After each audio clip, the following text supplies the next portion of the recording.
Now, more stories, insights, and analysis of Illinois policy and politics. This is Illinois Rising, presented by the Illinois Policy Institute. Once again, your host, AM 560's Dan Proft. Dan Proft back with Joe Kaiser, producer of Illinois Rising, on this edition of Illinois Rising. And Joe, you are a Chicago denizen, as am I.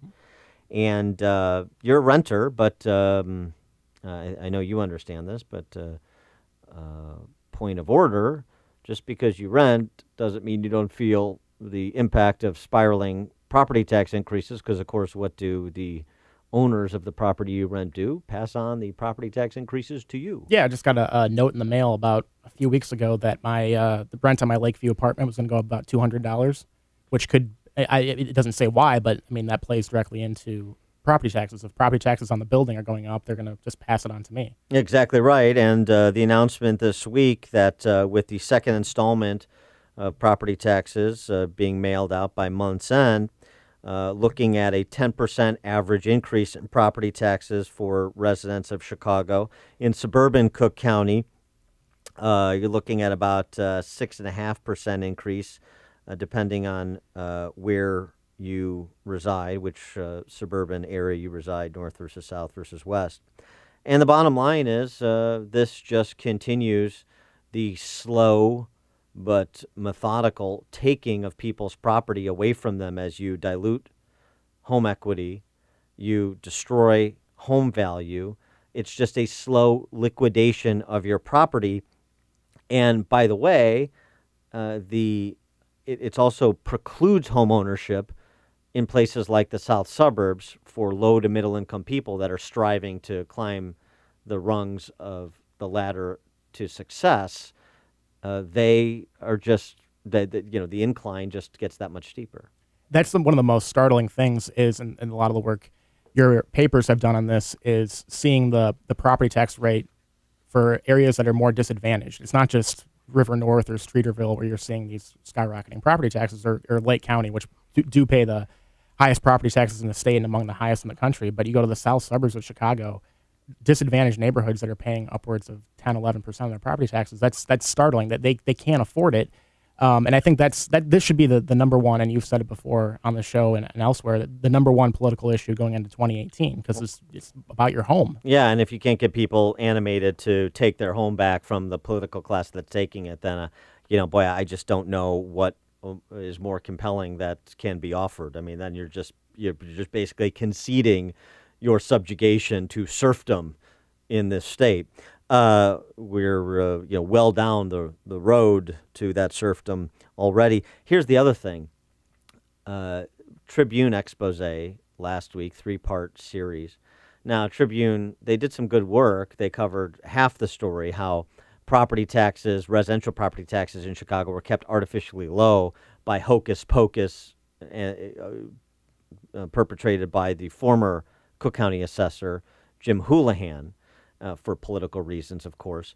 But now, because of that, what you have is litigation where you have the plaintiffs trying to claw back and impose or demand repayment of property taxes that should have been paid by both corporate landholders as well as residential property owners because of how Jim Houlihan gamed the system to satisfy the political interests of his boss, Richie Daley, at the time.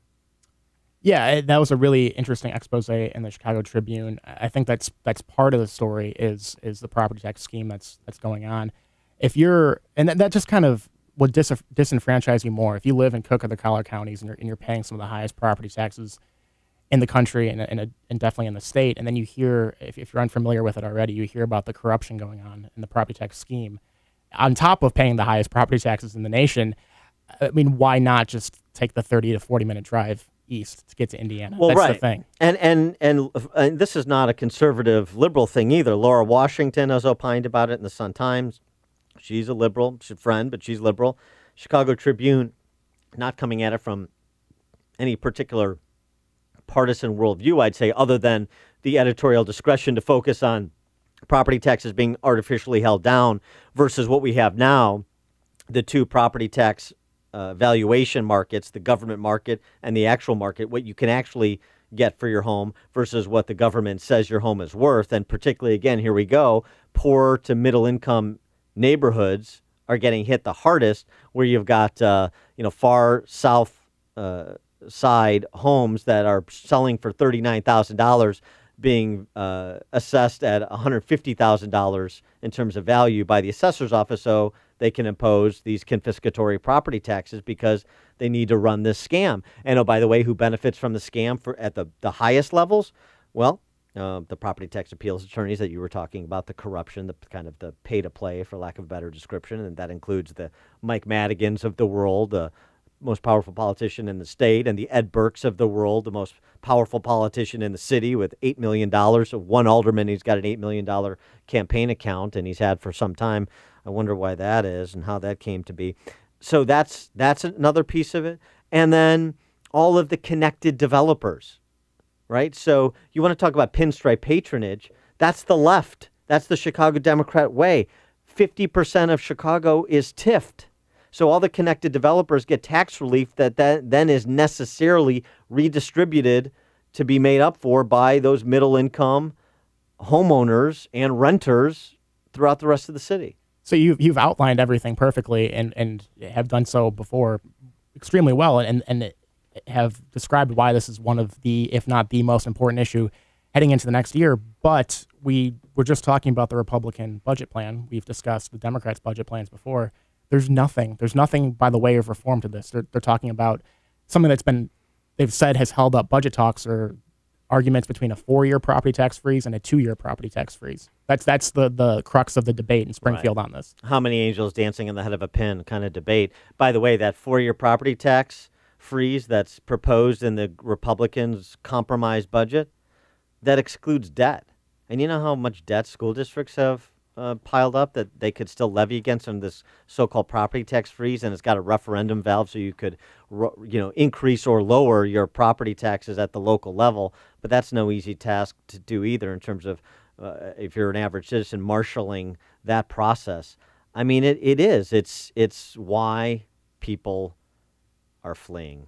It's just why people are leaving. They just can't take the hammering anymore, or they don't want to, and it's difficult to blame them.